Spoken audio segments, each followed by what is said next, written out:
ولا تموتن إلا وأنتم مسلمون يا أيها الناس اتقوا ربكم الذي خلقكم من نفس واحدة وخلق منها زوجها وبث منهما رجالا كثيرا ونساء واتقوا الله الذي تساءلون به بالأرحام إن الله كان عليكم رقيبا يا أيها الذين آمنوا اتقوا الله وقولوا قولا سديدا يصلح لكم أعمالكم ويغفر لكم ذنوبكم ومن يطع الله ورسوله فقد فاز فوزا عظيما أما بعد فإن خير الحديث كتاب الله وخير الهدي هدي محمد صلى الله عليه وسلم وشر الأمور محدثاتها وكل محدثة بدعة وكل بدعة ضلالة وكل ضلالة في النار فأعوذ بالله من الشيطان الرجيم بسم الله الرحمن الرحيم شهد الله أنه لا إله إلا هو والملائكة وأولو العلم قائما بالقسط لا إله إلا هو العزيز الحكيم. محترم مشائخ علماء کرام حاضرین، آپ حضرات جانتے ہیں کہ ایک عوامی خطاب کرنے والا انسان علماء اور آپ جیسے مشائخ کے درمیان بیٹھ جائے تو اس کے لیے بڑی مشکلات آتی ہیں، اور خصوصاً جامعہ اسلامیہ کے اندر ہمیں یاد ہے کتنی مشکلات آتی ہیں۔ ابھی ہمارے عزیز شیخ سفیان سلموں نے بتایا، جب جامعہ سلفیہ سے تخرج کے بعد میں جامعہ محمدیہ گولڈن نگر، ابھی منصورہ نہیں تھا، گولڈن نگر میں تھا، یہ مدرسہ بڑا تاریخی مدرسہ ہے، آج سے نہیں۔ یہ مولانا بدر عالم تھے، اللہ ان کی قبر نوروں سے بھرے، آمین آمین۔ انہوں نے شیخ ابو شرف الدین محدث دہلوی جو سمجھے جاتے تھے، ان کا قائم کردہ تھا، لیکن یہ موتی آلات کی مسجد میں چلتا رہا، وہ چلتے چلتے گولڈن نگر پہنچا تھا، تو وہاں پڑھانے کے لیے آیا، انتخاب ہوا، اور انتخاب کے بعد طلبہ کو پڑھایا، سالانہ امتحان تھا۔ کسی مدرسے کسی جامعہ علماء کے درمیان دوستو جیسے لوگوں کو نہیں کھڑا کرنا چاہیے، واللہ آپ کو زیارت کی، لیکن عزیز صلی اللہ علیہ وسلم نے آج 8 دن پہلے ہم کو بتایا کہ آپ کا پروگرام جامعہ کے طلبہ کے ساتھ لیتا ہے، ورنہ پہلے سب تیاری مشکل ہوتے، اس یاد کر کے آتے اپنوں کے لیے تو بتا رہا ہوں کہ مشکل چیز ہوتی ہے۔ مشائخ ہندوستان کے بہت مشہور خطیب، ہندوستان کے بہت مشہور خطیب، وہ سالانہ امتحان میں خطیب الاسلام مولانا عبدالرؤوف صاحب جنگ نگری، مولانا ابو علی میاں ندوی، شیخ الحدیث ہمارے شیخ المشائخ مولانا عبید اللہ الرحمانی مبارک پوری رحمۃ اللہ رحمہ اللہ، ہمارے ناظم جامعہ سلفیہ مولانا عبدالوحید، ڈاکٹر مرتضی حسن اظہری رحمہ اللہ، یہ سارے لوگ آئے ہوئے تھے۔ تو ہدایت النور میں پڑھاتا تھا،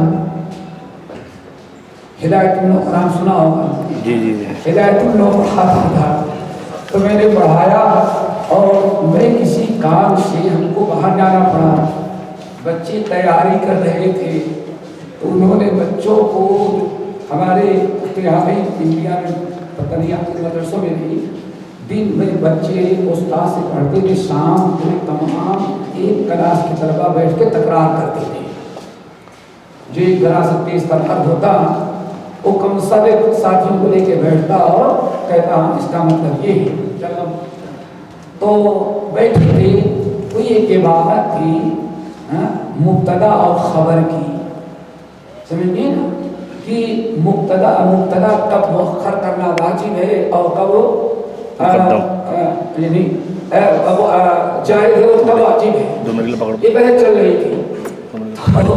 شیخ الحدیث کو چھوڑ دیا ظالموں نے، طلبہ نے شیخ الحدیث کو چھوڑا، مولانا عبدالرؤوف صاحب جھنڈے نگری جو اپنے فن کے بہترین ماہر تھے علوم کے، سب کو چھوڑا، سوچا سب سے اچھے خطیب یہ ہیں، ان سے سمجھتے تھے،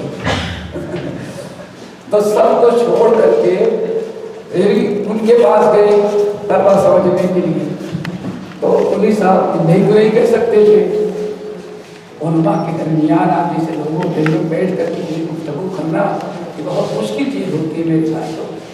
تو مولوی صاحب دیکھے تو کہتے ہیں کہ جذبہ بنارس چھوڑ کر کے کہاں چھوڑ کے آ رہا ہوں بنارس، اس لیے مجھے برابر بھارت نظر نہیں آیا۔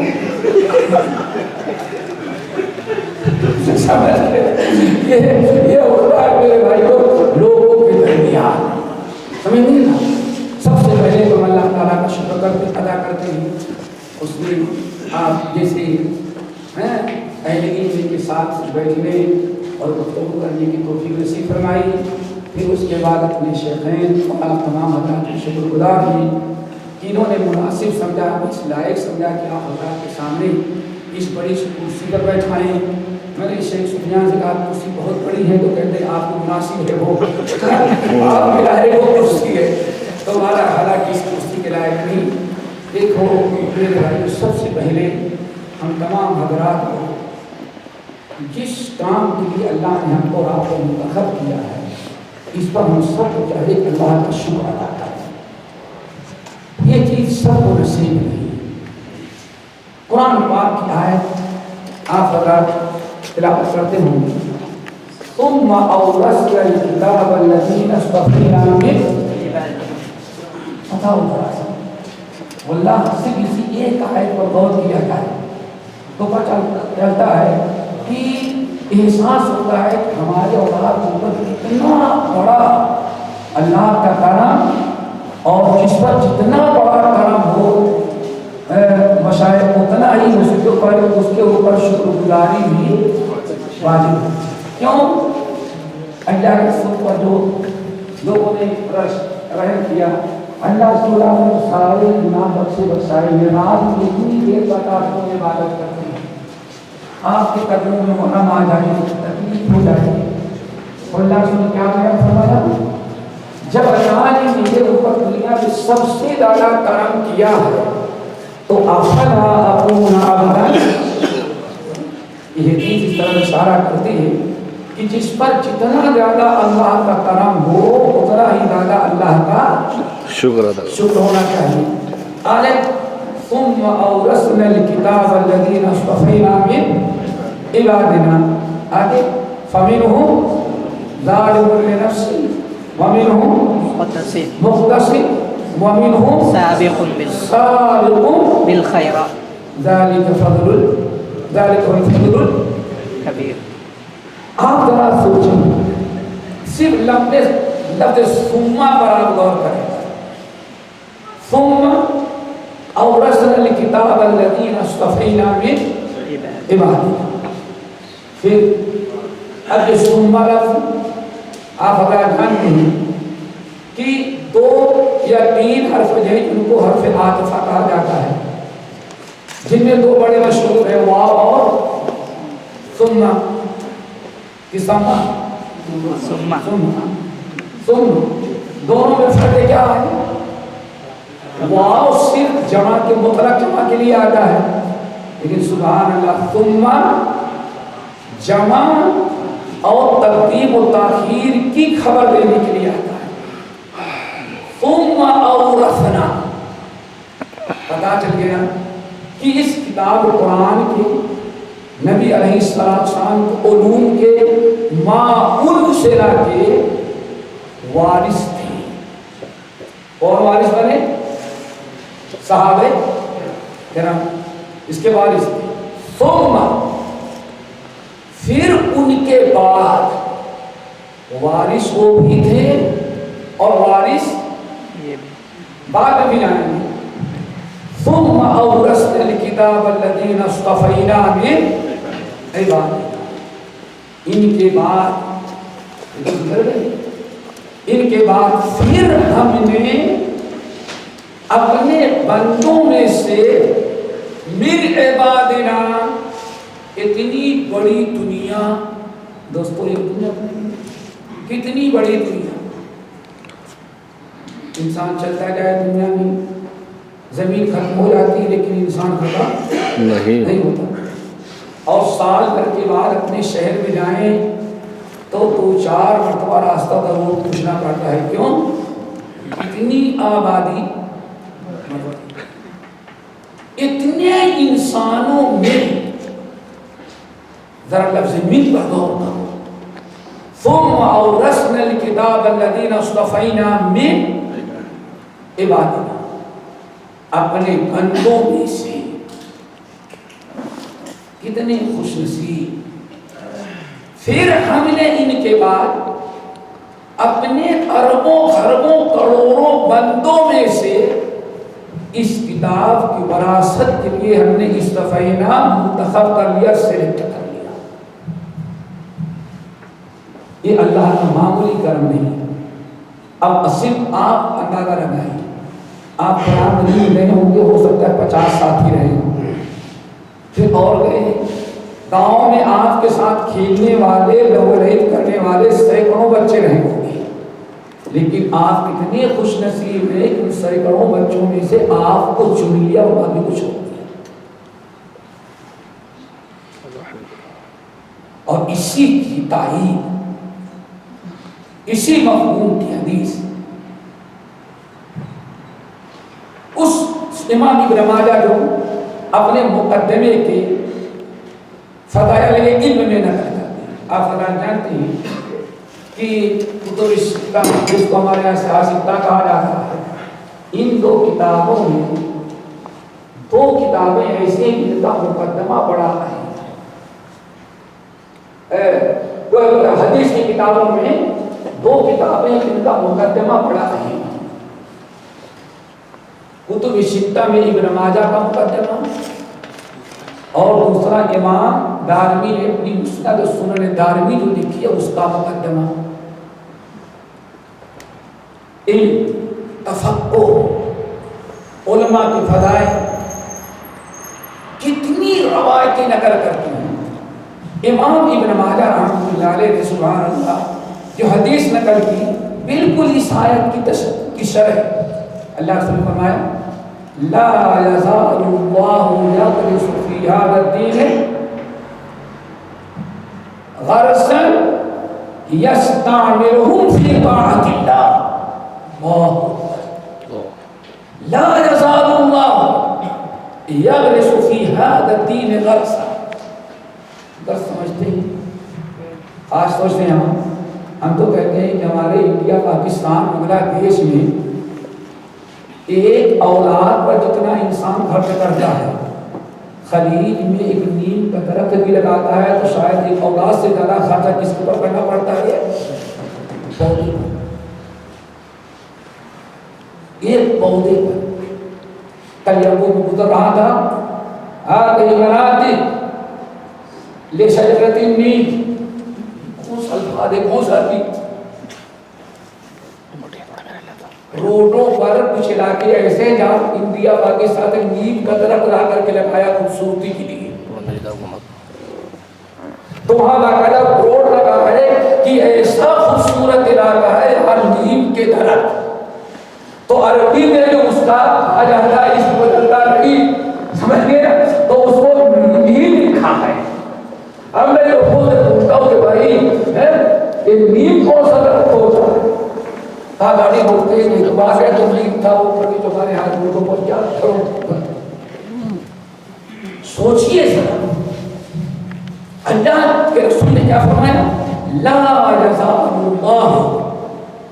اللہ جانتے ہیں لا یزال استمرار، لا یزال اللہ یغرس فی ھذا الدین غرسا. برابر اللہ تعالیٰ لگاتا رہے گا. پودے کتنی پیاری تشبیہ دی قرآن پاک میں اللہ کی بیان کردہ مثالیں اور نبی علیہ السلام کی حدیث میں بیان کردہ مثالیں اتنی آسان، اتنی سہل، اتنی عام فہم ہوتی ہیں کہ دنیا میں کوئی بڑا سے بڑا انسان اس پر اعتراض نہیں کر سکتا، اور جاہل سے جاہل انسان یہ نہیں کہہ سکتا کہ ہمارے سمجھ میں نہیں. یہی بڑا کمال ہے کتاب اللہ سنت رسول. پیپر لے سوال کرنے کے لیے آپ ذرا سمجھیں، ایک انسان غور کرے الفاظ پر.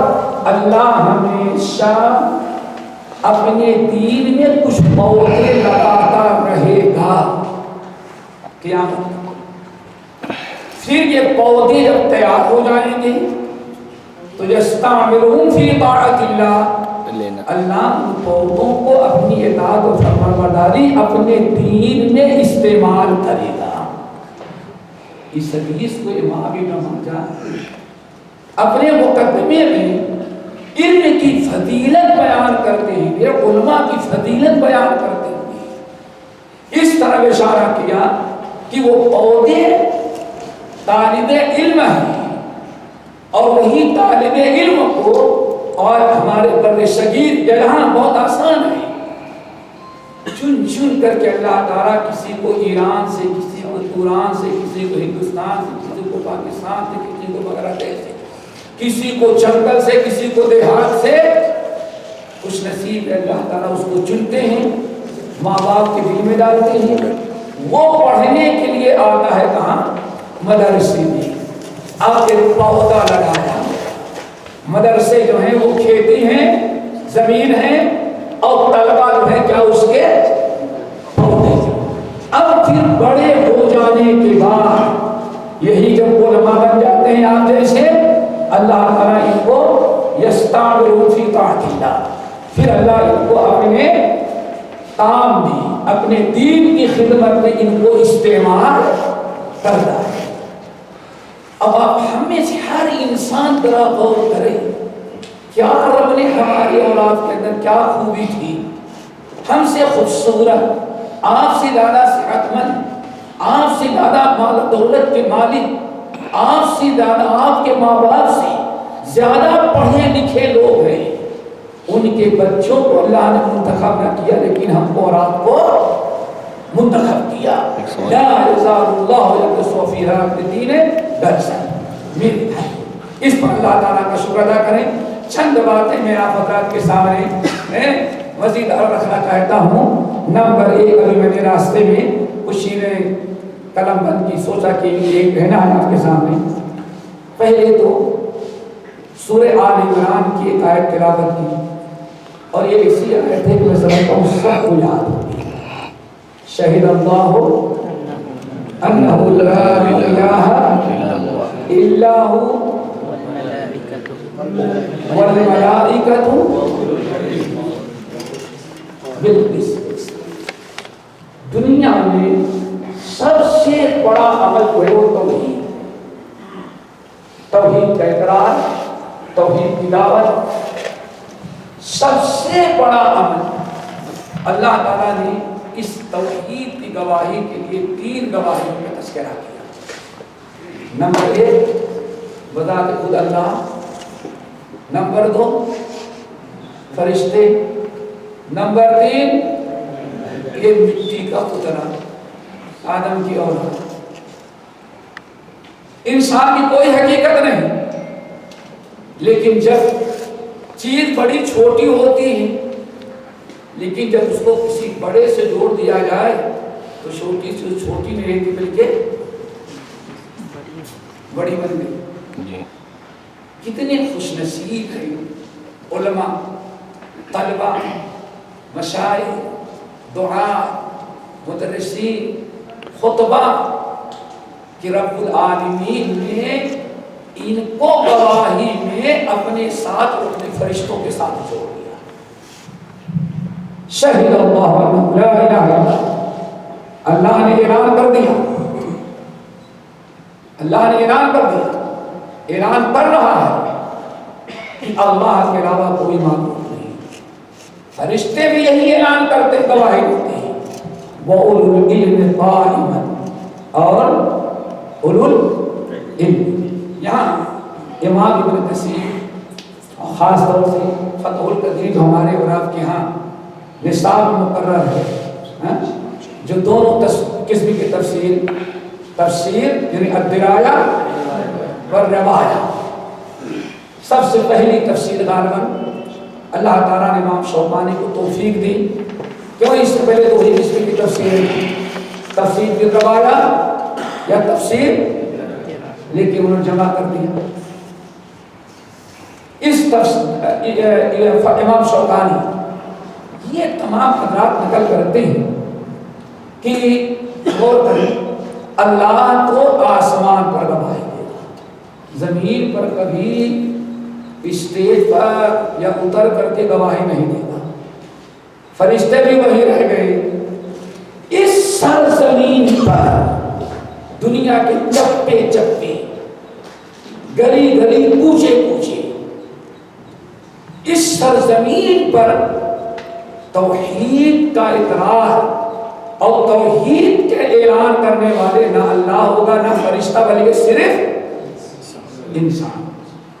اور یہی ہوگا جب ابن کثیر اور شوکانی بڑا نقطہ بیان کرتے ہو کیا یہاں قائمم بالقسط ہے.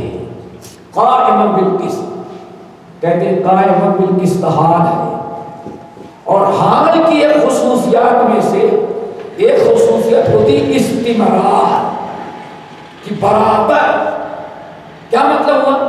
یعنی اس سرزمین پر اولو العلم جو ہوں گے کوئی صدی، کوئی جگہ، کوئی وقت، کوئی زمانہ خالی نہیں ہوگا. ایسا نہیں ہوگا کہ توحید کا اقرار اور توحید کی دعوت دینے والے دنیا میں سرزمین پر قائم نہ ہو اور سارے اہل باطل کا مقابلہ کر کے اس شرک کی دعوت، شرک کو مٹانے اور توحید کی دعوت نہ دی.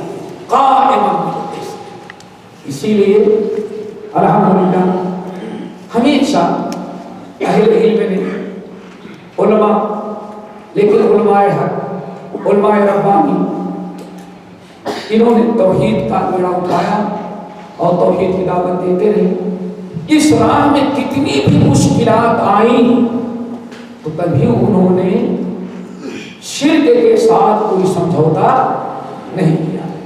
ہمارے بڑے صغیر نے آپ حضرات نے سنا ہوگا اس توحید کی دعوت دینے کی کتنی فکر تھی. واللہ ایک مرتبہ آپ حضرات جانتے ہیں ایک نوجوان جب استعمار کا دور آیا انڈیا میں تقسیم سے پہلے تو کہا جاتا ہے کہ 500 صرف عورتیں آئی ہوئی تھیں برطانیہ سے. مرد نہیں، صرف 500 عورتیں آئی تھی جو کام کر رہی تھی، عیسائیت پھیلا رہی تھی اور شرک کی دعوت دے رہی تھی اور یہ باور کرا رہی تھی کہ حضرت عیسیٰ علیہ السلام کی ہی پر ایمان رکھنے میں نجات ہے. بڑے فتنے ہیں. بلکہ شاہ عبدالعزیز کے زمانے ہی سے کئی، بلکہ پہلا مناظرہ ہی جو ہوا کہا جاتا ہے بر صغیر کا پہلا مناظرہ جو ہوا یہی مسئلے توحید کا، حضرت عیسیٰ اور حضرت نبی علیہ السلام کی افضلیت پر. شاہ عبدالعزیز سے عیسائیوں نے کہا، پوچھا حضرت اس وقت کوئی توحید کا نام لے سکتا ہے؟ لیکن قائم شاہ عبدالعزیز دہلی میں اعلان کرنے لگا عیسائی لوگوں عیسیٰ کے مقابلے میں محمد کی کیا حیثیت ہے صلی اللہ علیہ وسلم. کیوں شاید سنا ہوگا آپ لوگوں نے کیا حیثیت ہے؟ مسلمانوں نے کہا کیوں؟ کہا محمد کہاں ہے؟ کہا مدینے میں قبر کے اندر ہے، اور کہا عیسیٰ کہاں ہے؟ ہمارا رب کا عقیدہ تو ہی کہاں ہے؟ ترکی تو ذرا اوپر والے کے مقابلے مٹی میں رہنے والا کیا مقابلہ ہے؟ دونوں میں کوئی مناسبت ہے؟ کم سے کم باتوں باتیں میں ہوتے، تمہارے محمد پہلے آسمان پر، ہمارے اور کہیں کہا جائے تو دونوں آسمان پر ہیں، یہ تو آسمان تک پہنچے بھی مٹی میں ہیں، اور ہمارے عیسیٰ حضرت شاہ عبدالعزیز تک بات پہنچی، کہا اللہ تمہیں کیا خبر، ذرا بتاؤ پانی میں کچرا کہاں ہوتا ہے؟ خش و خاشاک ظالمی کہاں اوپر ہوتا ہے، کہا موتی کہاں ہوتا، کہاں نیچے ہوتا، فَبُهِتَ الَّذِي كَفَرَ فَبُهِتَ الَّذِي کفر. یہاں شکست کھایا. دیکھو توحید کے بارے میں انگریز استعمال نے جب انڈیا پر قبضہ کیا تو صرف مسلمانوں کو نشانہ کیا، پھر ایک نیا مسئلہ اٹھایا. کیا مسئلہ؟ تم لوگ اسلام کی دعوت دیتے ہو، بتاؤ اللہ مسلمان تھا یا ہندو؟ سوچو. لیکن علماء شہید اللہ انہ لا الہ الا ہو والملائکۃ واولو العلم قائما دنیا بدل چاہیے، لیکن توحید کی دعوت، توحید کے اقرار کرنے والے لوگ ہمیشہ اس زمین پر قائم رہیں گے. اور اسی کو اللہ نے کیا فرمایا؟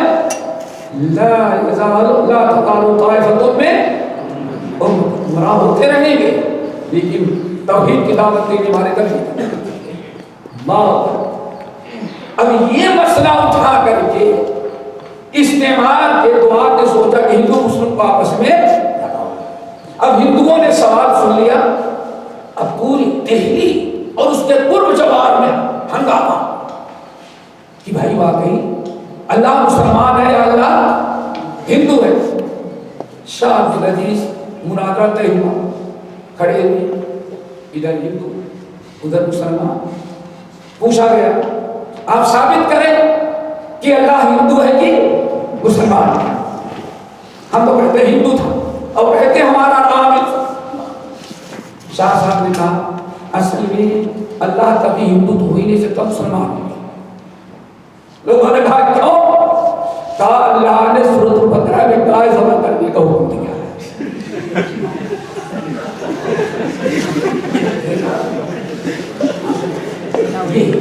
ہر فرعون نے رہا موسیٰ باشد، ہر فرعون نے رہا موسیٰ باشد. یعنی ایسا جواب دیا کہ اگر اللہ ہندو ہوتا تو کبھی گائے ذبح کرنے کا حکم نہیں دیتا. گائے ذبح کرنے کو حکم دیا وہ میاں ہی بھائی ہوتا تو ہی نہیں. دھرمپال عبدالحق نام عیسائیوں کے فریق میں آیا اور باقاعدہ عیسائی بن گیا. ایک عرصے تک مناظرہ کرتا رہا، مناظرہ. آخر میں اس نے ایک دن اعلان نکالا کیا؟ میرے چند سوالات ہیں، اگر ہندوستان کا کوئی مسلمان، لیکن ہندوستان سے مراد کیا ہو؟ میرا سمجھنے کا آج کے ہندوستان، بنگلہ دیش، پاکستان سب اکٹھا، سمجھ گئے نا؟ ہندوستان کا کوئی مسلمان اگر ان میرے سوالوں کا جواب دے دے تو پھر تو میں عیسائیت سے توبہ کر کے دوبارہ مسلمان ہوں. اللہ اکبر. توحید کی دعوت. بڑے پریشان. قاضی سلیمان صاحب سلمان منصور پوری کا نام سنا ہوگا. اللہ ہمارے ان بزرگوں کی قبر کو نوروں سے بھرے، لیکن ان کو قبر نصیب نہیں ہوئی. یہ حج میں آئے ہوئے تھے اور رحمت للعالمین لکھی پہلے، اور نبوت لکھی، اور رحمت للعالمین ایک ایسی سیرت کی کتاب لکھی کہ ایسی بہترین کتاب اگر کسی نے پڑھا ہوگا، شروع کیا ہوگا، تو جب تک بسم اللہ کی بات سے اور قیامت کی تا تک نہیں پڑھے ہوگا اس کو نیند بھی نہیں آئی ہوگی. یعنی سلسلہ ختم ہی نہیں ہوتا۔